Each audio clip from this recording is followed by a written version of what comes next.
There are two types of fear. One is a good type. One is natural. One is helpful.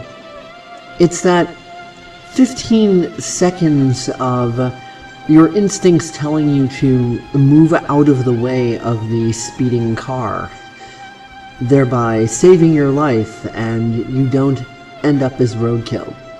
That's the good kind. That's all well and wonderful, and that's not the kind we're going to be talking about today. We're going to be talking about the societal kind, the kind that's been indoctrinated into you by a control freak society and used as a weapon against you. The kind that is not genetic, that is not instinctual, but rather is an ingrained belief system to create a sense of collective Stockholm syndrome so that it's easier for fashion industries to sell you beauty products because you think you're broken and you need to be fixed, and easier for all other forms of industry to market you and make you good little consumers. That was some crazy shit. The way they were lengthening her legs, shaving off her stomach, making her eyes so big, that was freaking me out. I feel like I've been living under a rock. I actually had no idea it was this bad. I mean, it's little wonder women feel inferior today when they're desperately trying to keep up with something that isn't even real. We've got these ridiculous expectations of beauty, these levels that are so high up, that are so out of this world, that no one can achieve them. Not even 1% of the population looks this way, and there's a very good reason for that. And the reason is to make you feel bad about yourself, to make you feel inferior, like you're not good enough. And when you feel that way, you're more likely to look outside of yourself for something to make you feel happy, make you feel better about yourself. And that usually comes in the form of a product. So they're taking advantage of you in that moment. They're associating pleasure and beauty and sexiness with their product. So you see that image and you're like, oh, I want what she's got. She's amazing. Oh my God, I want to be like that. Why can't I be like that? Why don't I look like that? It's unfair. Look at this woman. She used product X. Now she is flawless. You have many flaws. You are ugly. Bitch, you need this product. So they get you in that headspace of feeling bad about yourself, and guess what? That's when you're the most vulnerable and you're the most likely to buy their product. It keeps the corporate world afloat. You swipe your credit card without a second thought, you get into debt, keeps the banks rich, which keeps you in a job you hate to pay off your debt. You feel bad about your body, so you go start a new fad diet which insists you starve yourself and take weight loss drugs, which keeps the diet and supplement industry rich. And then of course you eventually binge out after your starvation. You binge out on junk food filled with animal products. And then what happens? The meat and dairy industry gets rich. Then you get sick and depressed, then you become dependent on pharmaceuticals, and Big Pharma gets rich. So it goes on and on and on. The cycle repeats itself until you die. That's unless you carve the fuck up and you wise up to this industry bullshit. Introducing the next revolution in beauty.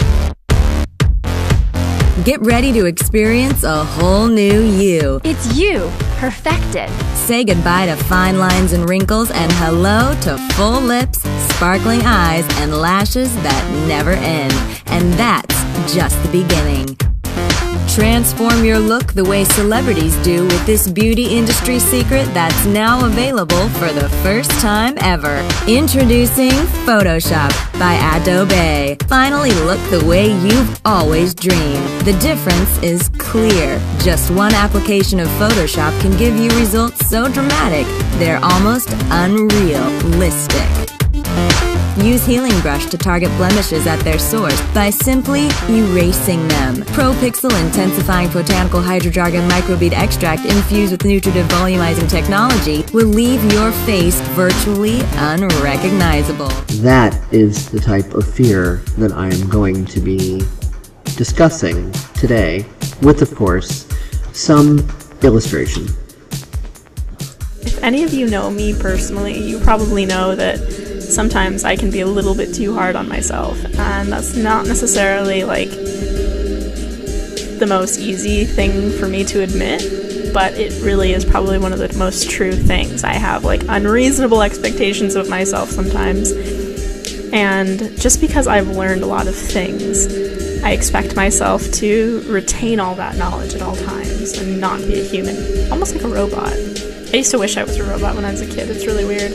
But I think it's funny because oftentimes we start to treat ourselves as like less than when we start spiraling in an old pattern. We don't treat ourselves with the kind of compassion that we really deserve because, yes, we're unlearning things.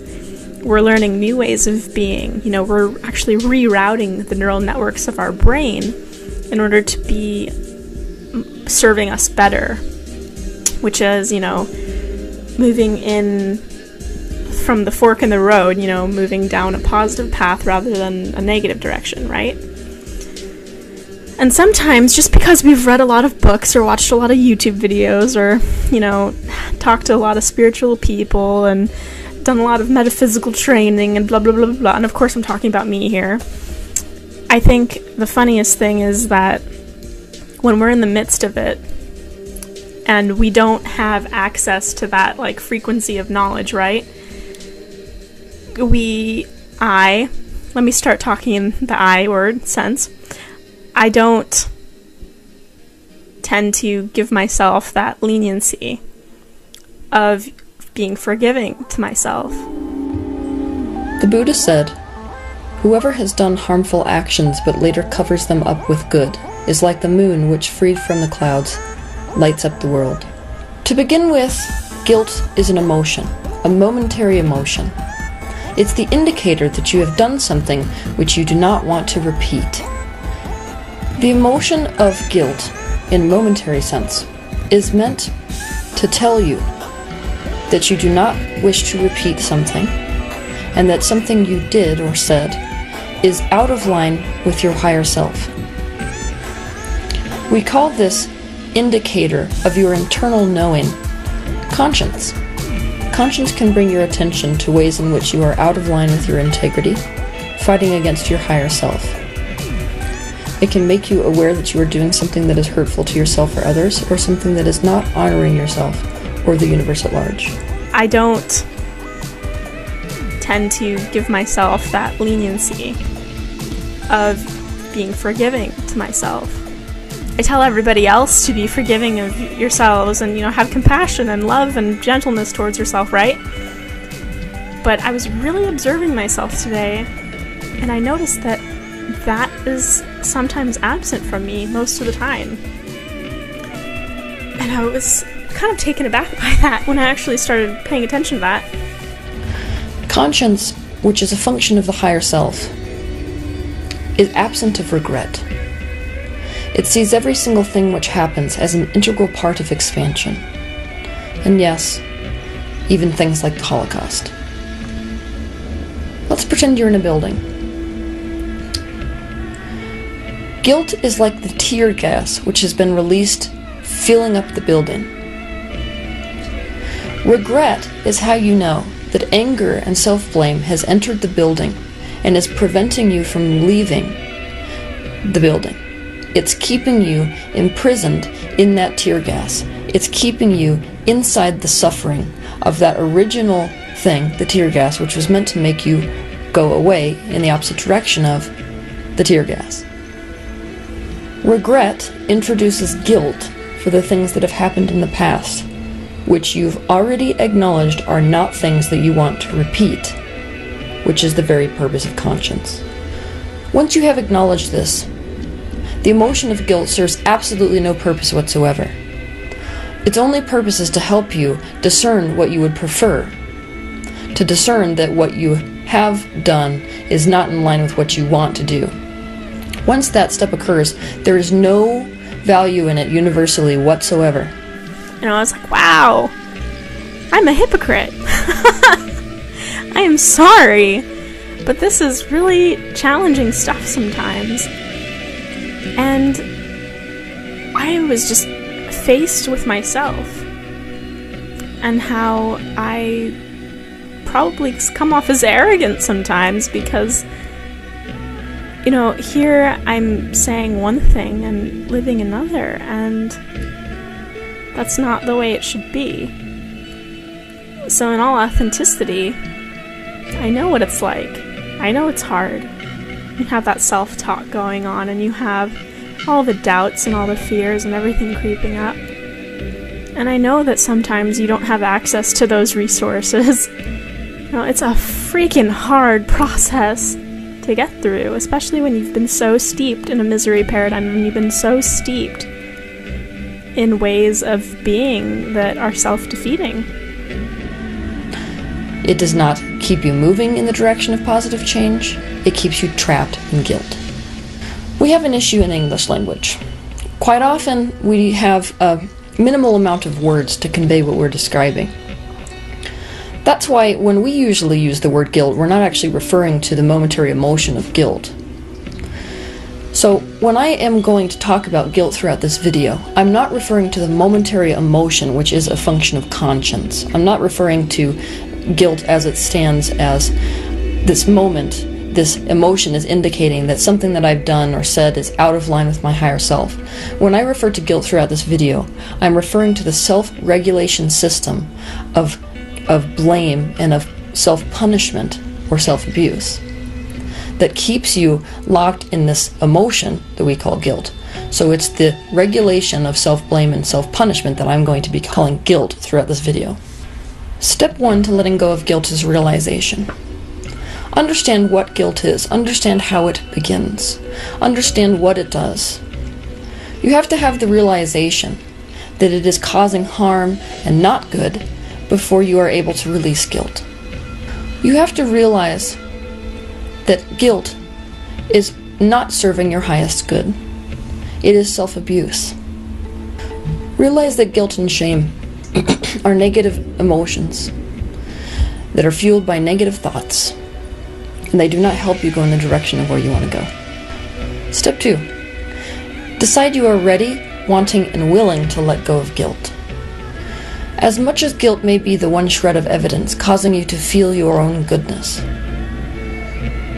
you have to be willing to let go of it because it's doing more harm than it is good. I say this all the time, but we have to be ready and willing to let go of something before we're actually going to let go of it. So that decision is paramount to letting go of guilt. It's hard. It's fucking hard. I'm not gonna lie, it's just hard. But it helps, you know, so much when you have people around you who can put up with you.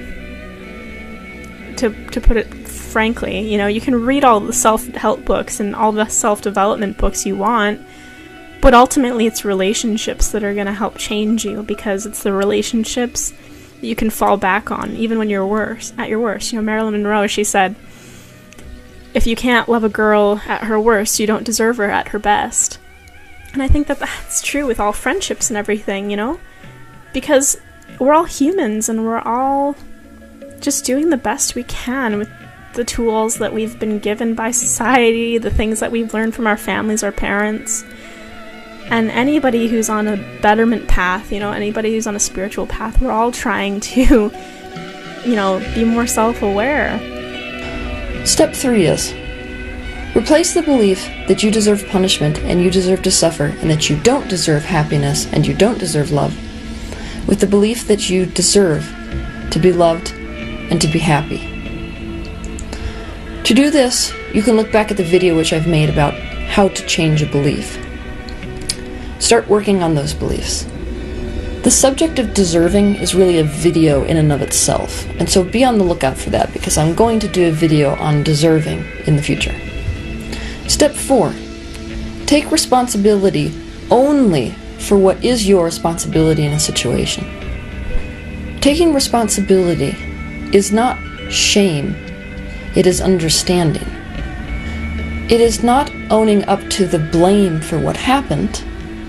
It's owning up to the responsibility to change in the future. In other words, it's owning up to the responsibility of saying or doing or thinking something differently in the future, and thus changing future events. 5. Take off the rosy-colored sunglasses when you are looking for ways that the past could have been different. Guilt is fueled by looking back on a situation and seeing options that either weren't there or which we had no access to at the time. It's easy to look back on a situation which occurred in the past with the benefit of our current knowledge. I'm going to use an example of someone who I've counseled in the past with guilt to demonstrate what I mean by using rosy-colored glasses to look back at the past. There is a woman I counseled whose husband was an alcoholic. When she puts on her rosy-colored retrospective glasses, she thinks, if only I'd gotten him into treatment, the marriage could have been saved and everything would have been rosy. So she comes to the conclusion that she had obviously been too weak or stupid to get her husband the treatment he needed, and like a bad, bad wife, she is responsible for ending the marriage. And, of course, is responsible for depriving her children of a father. Here is what her rosy-colored retrospective glasses will not let her see. 1. She didn't know that her husband was an alcoholic until they'd been divorced for several years. She just thought that he drank a lot. 2. Even if she had known, her husband would never have consented to treatment at that time. In fact, his willingness to undergo rehab several years later was in no small part due to the fact that he had lost his entire family. In other words, he had to go through this journey on his own at his own pace in order to be ready to release his own pain. Her leaving might have actually saved his life. Looking back, she sees the option of reconciliation. The fact that she had tried again and again to make the marriage work before finally, and only after having exhausted every other option she could think of, decided to leave.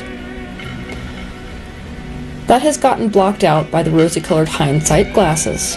But the truth is that the option of making it work was no longer on the table at the time that she got divorced. When she got her divorce, the idea of therapy was not public.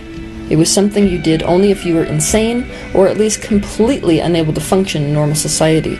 It was not something which was considered normal for people to do. So, the idea of therapy hadn't even occurred to her at the time. The truth is that the option of therapy, as it stands today, simply didn't exist back then. She is feeling guilty for not choosing options that weren't actually there at the time. She is holding herself responsible for knowing what she didn't know. No one can win with those expectations. The bar is literally unreachable. This is the perfect breeding ground for guilt. Look back at what you're using your rosy-colored sunglasses to see, and start refuting the evidence you've come up with. In other words, look for ways to refute the if-onlys. Apologize to anyone that you feel like you've hurt in the past, especially if this person is yourself. If you offer a sincere apology, that can bring you a long way towards releasing the resistance you have towards your actions and words in the past. It's really hard to let go of guilt when someone else is hurting. So offer a sincere apology where you make it understood what you would have done different had you known what you know now. If the person or animal or thing is not around to apologize to, or if you simply don't feel like you're ready to address them, then you can take a piece of paper out and write down a letter to them expressing your apologies. And then you can go outside somewhere that's safe and you can burn this message. And as you watch it burn, you can reaffirm to yourself, I am ready to let go of this self-punishment and self-blame and move in the direction of something that's different. And state what it is you're ready to move in the direction of. State your new intention. So with all that said, it's kind of funny because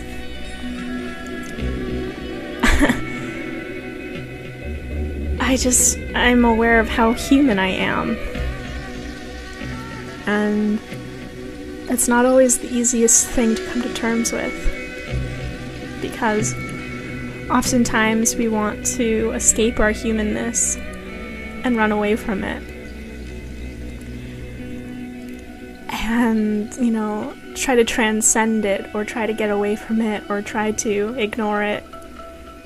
But this humanness, our anger, our sadness, our frustrations, they're all so tender, and they are a part of us, And I feel like they deserve to be met fully wherever we're at, you know? Like, today I really learned that there's nothing to feel guilty about. No emotion, no action, really.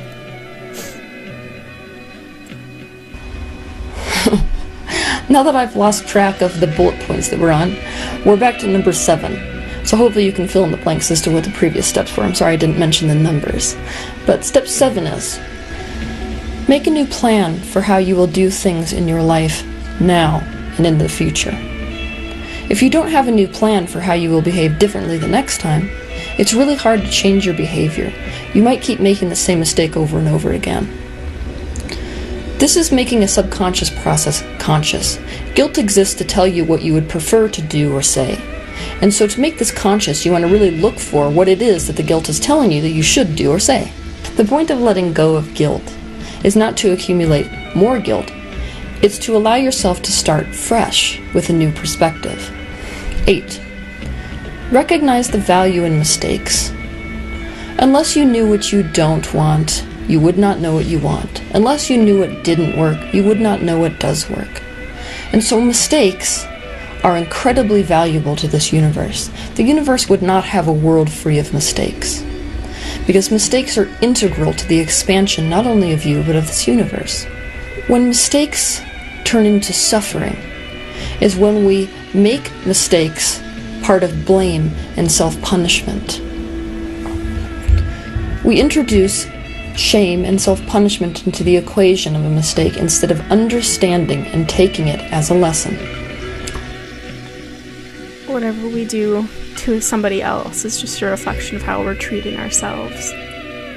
And whatever we do to somebody else is we're doing 10 times worse to ourselves. So I just want to leave that with you today, because I've been rambling for a little bit, but I've just come to so many little ahas that I just want to share it all. But you know, it's one of those things where the insights are still percolating and they're still incubating in my mind, and I just feel like a lot of layers of my perception of myself have just kind of dropped today. We have these fixed ideas of who we are and what we look like, and you know, who we are to other people, and we have these fixed set of patterns that we like to operate within in order to get a desired result on the outside world. But what the funny thing is when our subconscious mind peeks through, or you know, some other part of ourself, you know, Freud liked to call it the id, when it starts slipping out and it starts creating its own patterns of behavior, we're used to damnation and condemnation from people. You know, oh, how dare her yell at me, how dare her, she's not supposed to say that, that's wrong, that's bad, that's evil, that's demonic. You know, we're used to being criticized, chastised for these other aspects of ourselves. But when you meet somebody who can embody, you know, unconditioned presence and unconditioned love, that's a powerful thing, because that's godly. You know, that is what it means to love people. 9. Discover all of the assumptions and judgments that you're making based on the situation which is causing you to feel guilt. A lot of times our extreme negative emotion has more to do with the judgments we make about ourselves based on what we feel guilty for than it does the actual guilt. What I mean is this.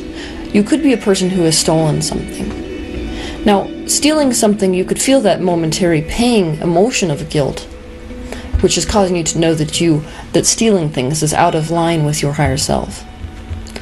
But what causes you to really suffer as a result of that action is the fact that you're thinking a thought like this. People who steal things are bad people. I have stolen something, which means that I am bad.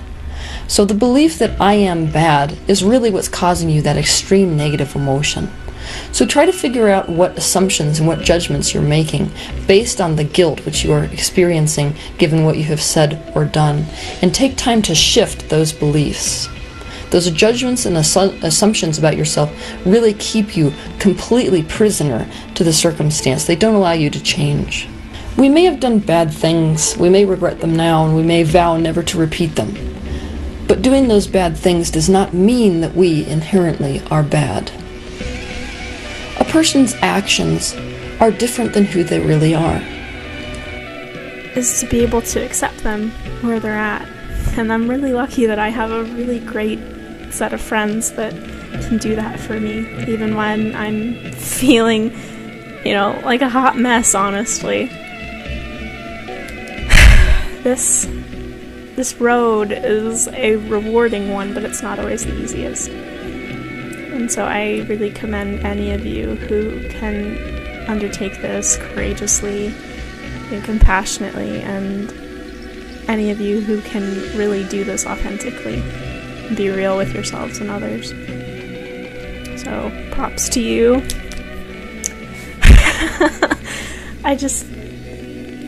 I love you. Thank you for watching this video. Thank you for watching my ramblings, because this is just my time to just talk to you and connect with you.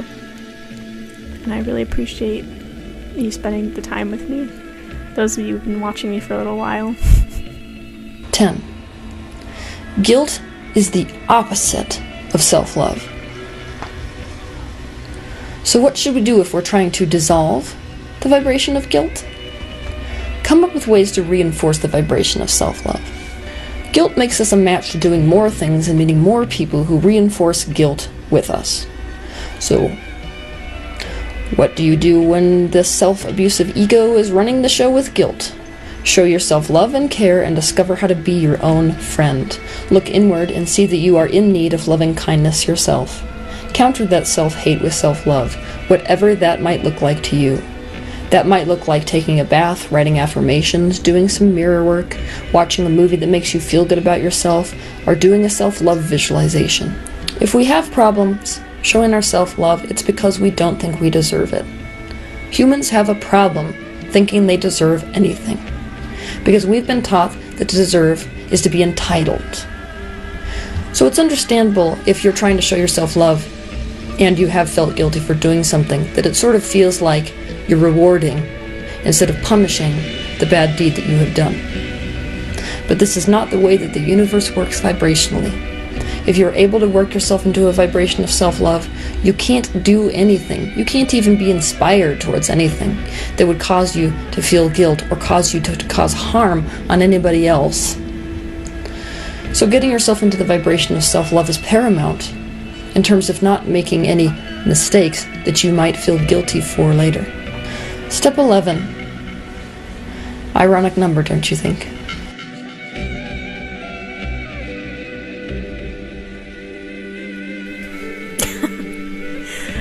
That was funny.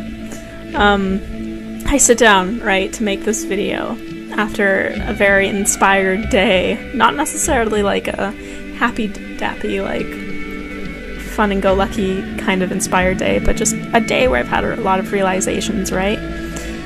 And the funniest thing just happens. My best friend just calls me, like, right at 11:11, right as I'm sitting down to make this video to share with you some of the things that I've learned about today. And I'm just laughing and laughing, because this is really funny. Synchronicity all over the place.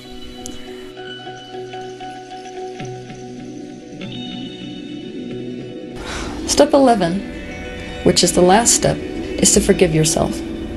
Understand that every person on this earth always makes the best decision they can, given the perspective, information, and knowledge that they have from where they are. In other words, everyone does what they think is right in the very moment. Because of the way that we are societally told to punish ourselves, we hold guilt for choices we made, given options that did not exist at the time.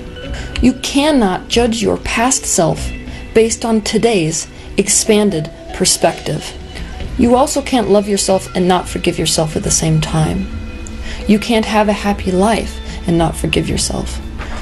To expect to live a happy life while you're holding yourself a prisoner to guilt is the same as saying, no, it's possible to be happy even though I'm beating myself up every day. Forgiveness is the practice of making peace with where you are, thereby releasing you from the bondage which is keeping you from moving forward and from happiness. In true forgiveness, the negative emotion no longer exists. Forgiveness is letting go of what is holding you back once you are aware of it, so you can turn in the direction of what you would prefer, as well as discontinue carrying the past into the present. Every single piece of release and bliss is found in the alteration of the point of view you are holding about a subject.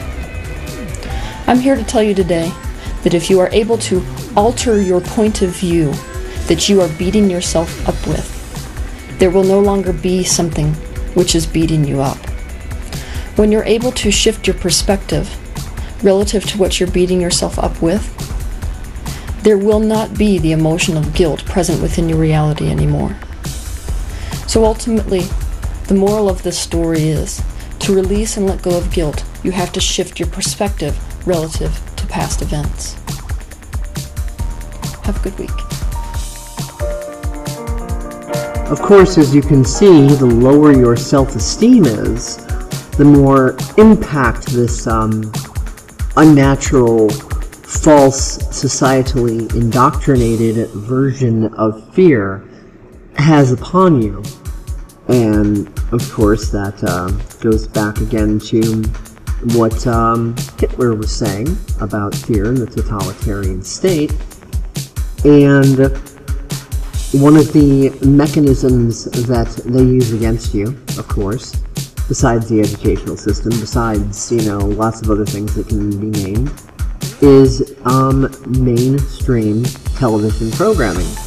They call it programming for a reason, Now, for most of the masses, it's really, really, really very simple. It just goes by what Hitler said about, repeating, and then eventually sinks in. And some people say that there's actually a very common way that they do this. Because some people say that'd be a pretty good choice. Bring in the Hispanic vote. Some people say, he's posturing. Some people say, and excuse me, I'll get to you, Joe, in just a second, but some people say that you may be setting up Sharpton for a run against Hillary in 2006 in the Senate. And then, of course, they just go on and on and on and on about terror, roar. And just really brainwash people. Either you are with us, or you are with the terrorists. And just really brainwash people. Now, there's about 30% or so of the population that are a bit too intelligent for that programming to stick. So, some of us, we take in a bit of it, almost like drinking some bad alcohol, but then we vomit it up and paradigm shift into a massive emotional and psychological hangover. So they need to get a bit more sneaky in their tactics with us. They can't kindergarten us. They need something a bit more sneaky and deceptive and nasty, and a bit more of a cruel joke to play on us. And I'm going to be completely forward about what the cruel joke is that most of us have fallen for. So, the New World Order, can you confirm or deny it? Both. Yeah, see, things in life are seldom black or white, left or right. If I might be direct and forthright, please, that's what we like. Trust me, you're not gonna like it. We have before us the opportunity to forge, for ourselves and for future generations, a new world order. In this period, when really a new world order can be created, it's a great opportunity. The New World Order is you. What can we do? It's simple. Topple the tyrannus by bringing down the elite dwelling at the very top of the pyramid. You can attempt it, but this structure is your own edifice. Far greater in scale and stature than you care to know or admit it is. It extends down. As you can see in this picture, I've corrected to include all those beneath you on which your privilege has depended. Impossible. We are victims. I'm a victim of the frickin' system. And that, kiddies, is how the pyramid ensures its existence. Through our failure to envision our position within it. Welcome to the New World Order. I hope I've been of assistance. I need an alibi. I need a projection, sanitize my life. You are my alibi. I need a projection, need a projection. Please do not fear the Illuminati, the globalists are not perfect gods. In fact, a more accurate description would be grown as 3-year-old tantruming clods. Please be advised, this is not hearsay. You cannot just wish these people away. 5D you will not earn if you just watch the world burn.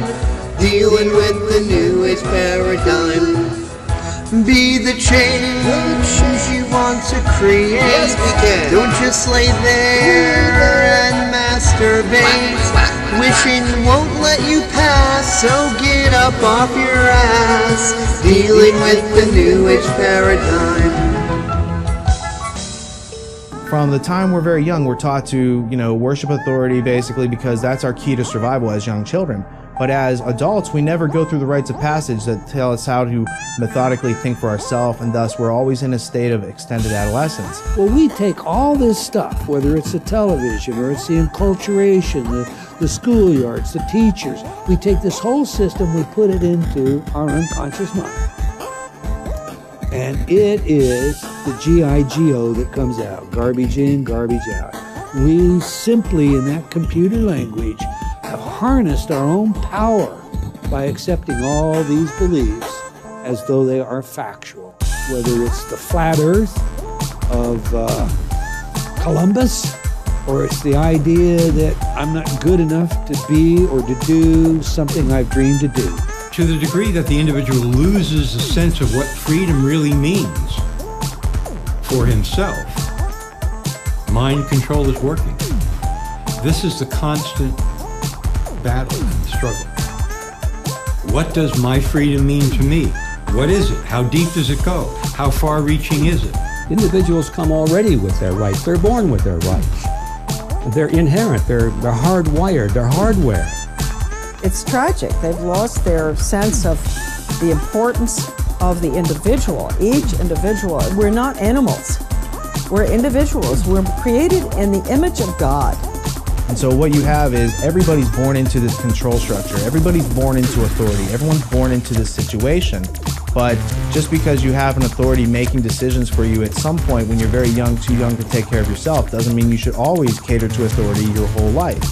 Fatalism, defeatism, what's all morally called mental slavery. That's just a huge thing that he would sing about. How do we emancipate ourselves from mental slavery? This solar system, you might say, has been in a bubble.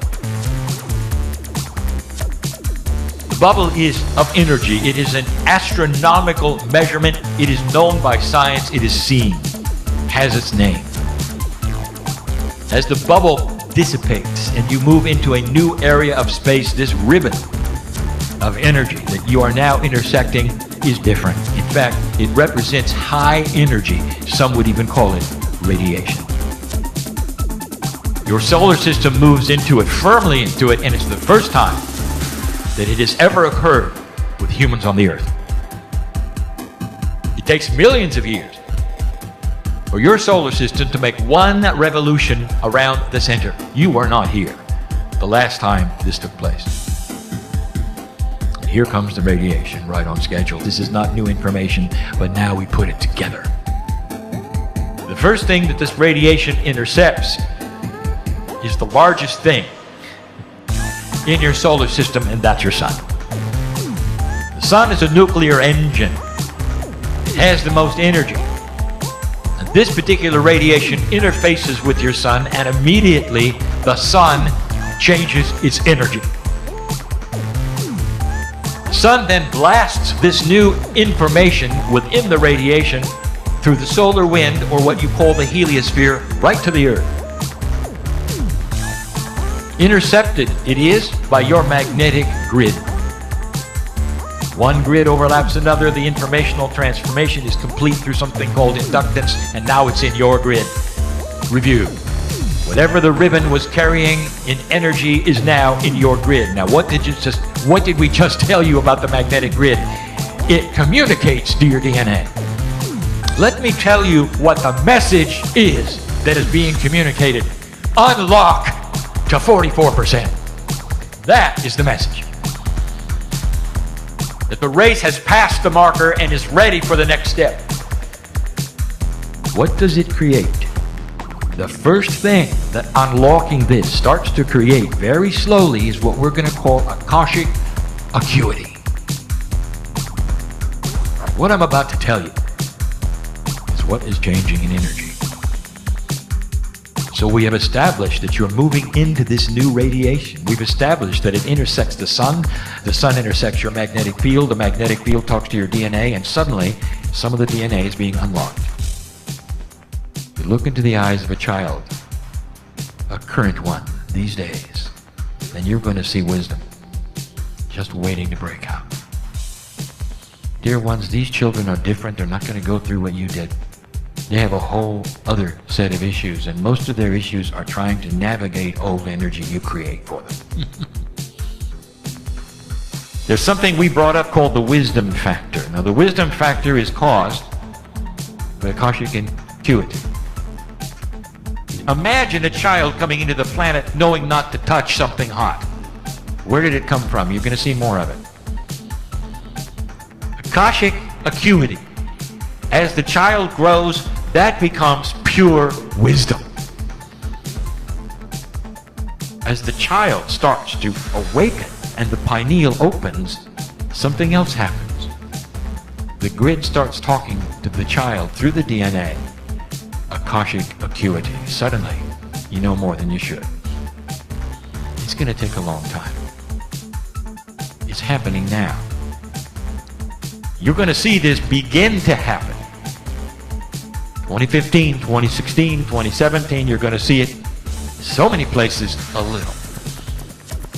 These energies take a long time.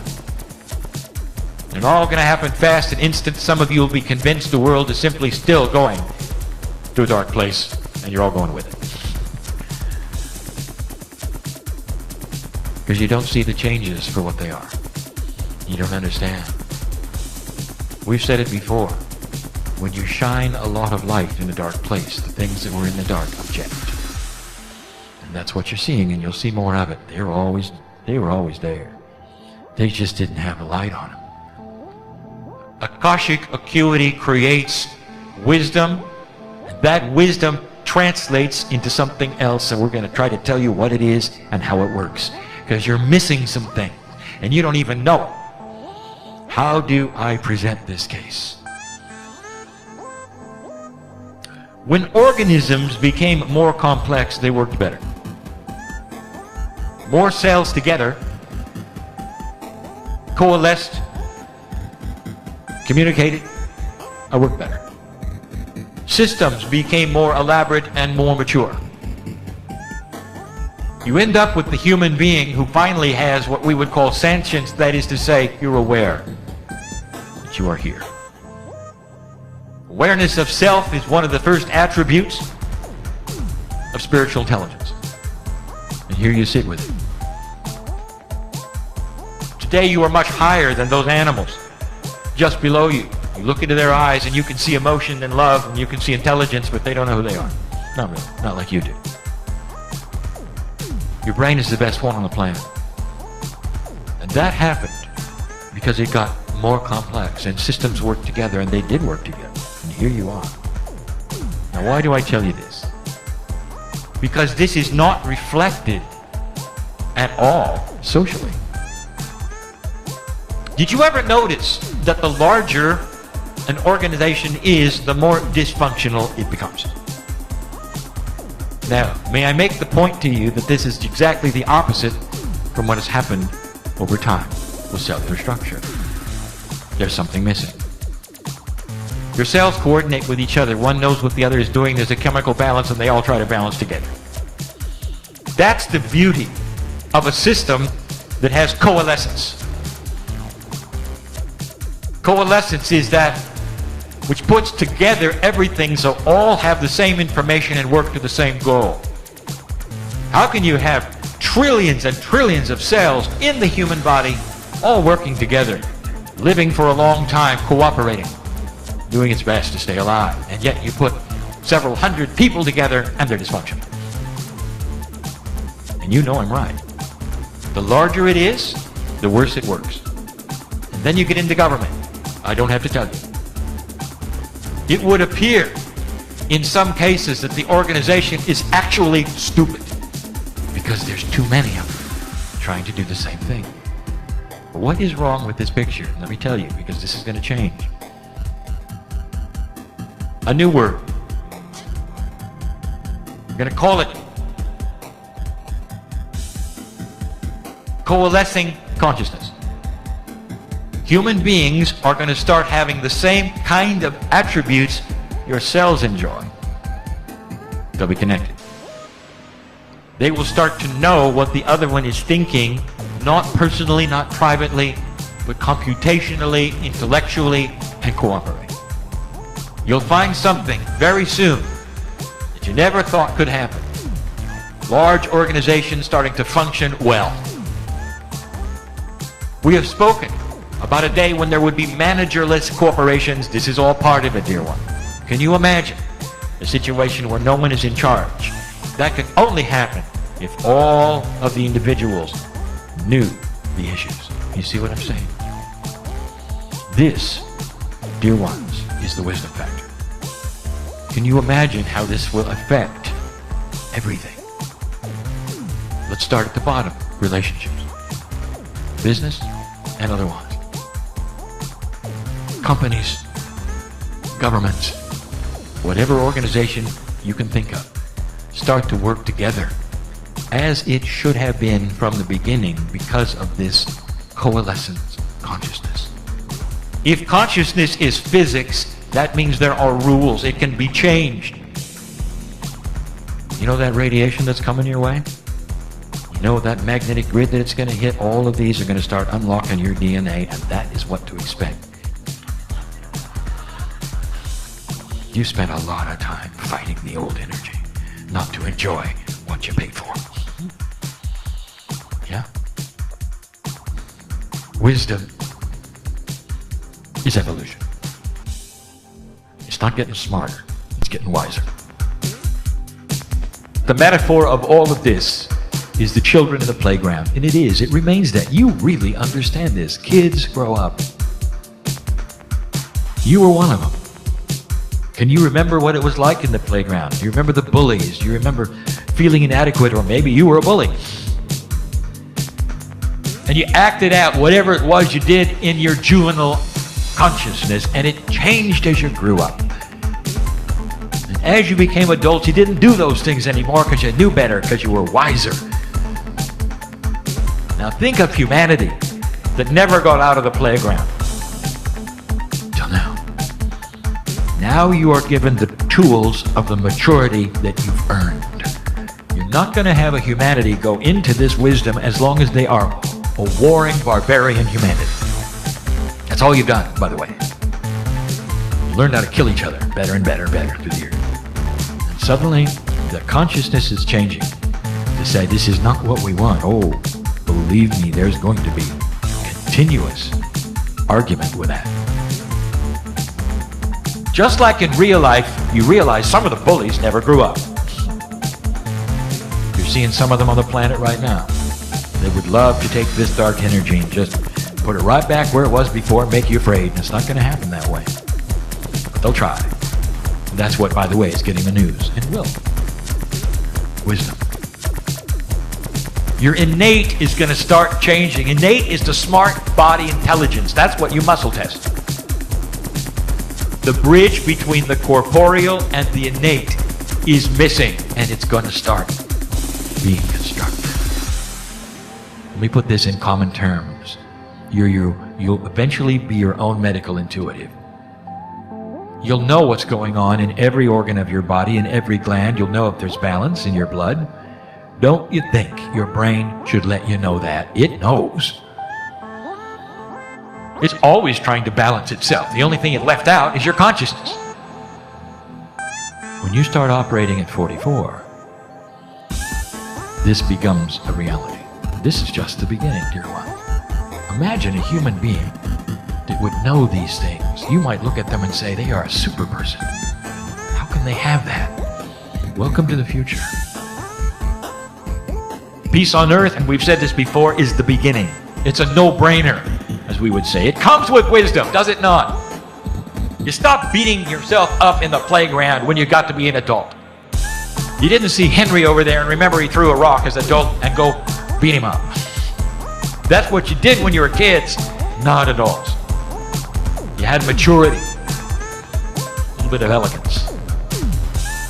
That's what we are looking at for the planet. That's our prediction. Not right away. We are giving you the ABCs of how this works so that it will be real to you, so that you will understand it's not a magic potion of energy that's going to sweep over the earth and cause peace. It's not.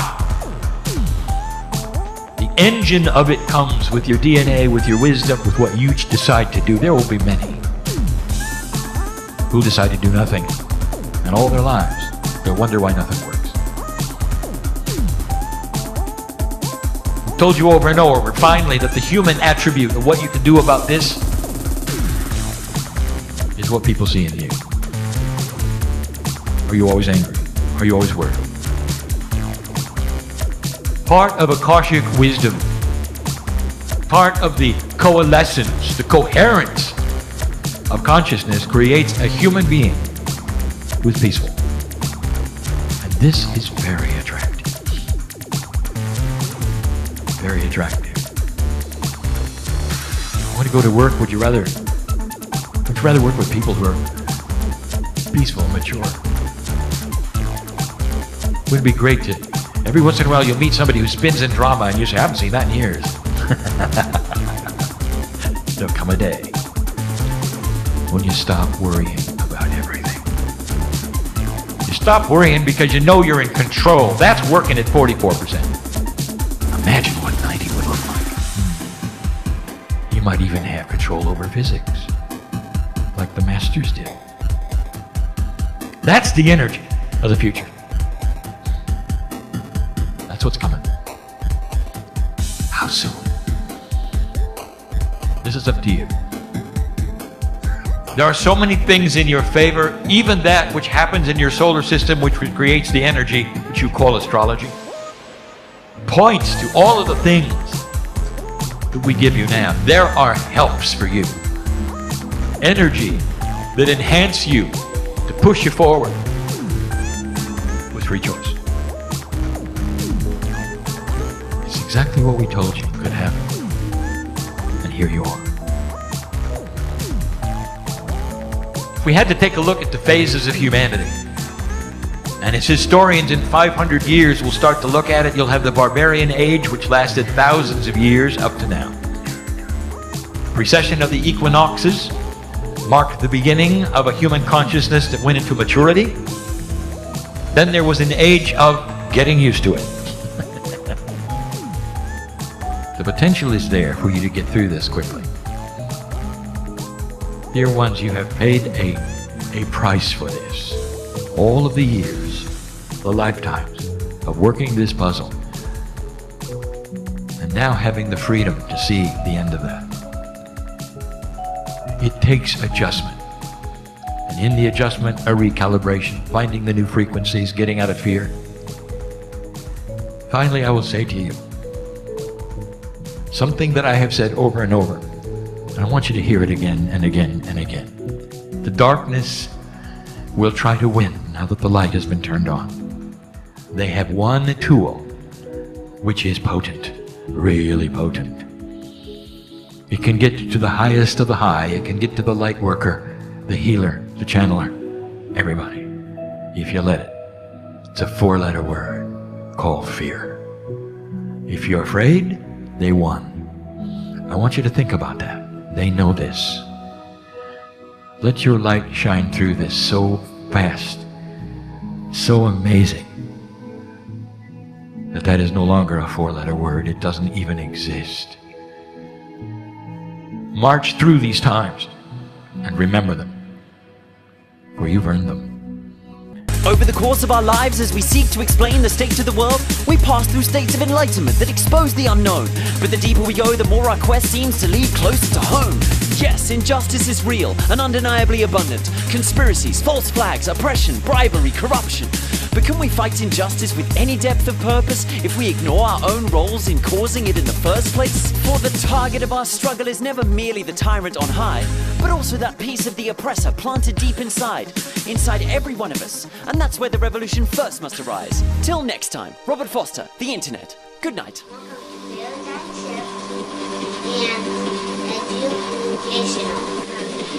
Perfect, thank you. If you really want enlightenment, then just lighten up.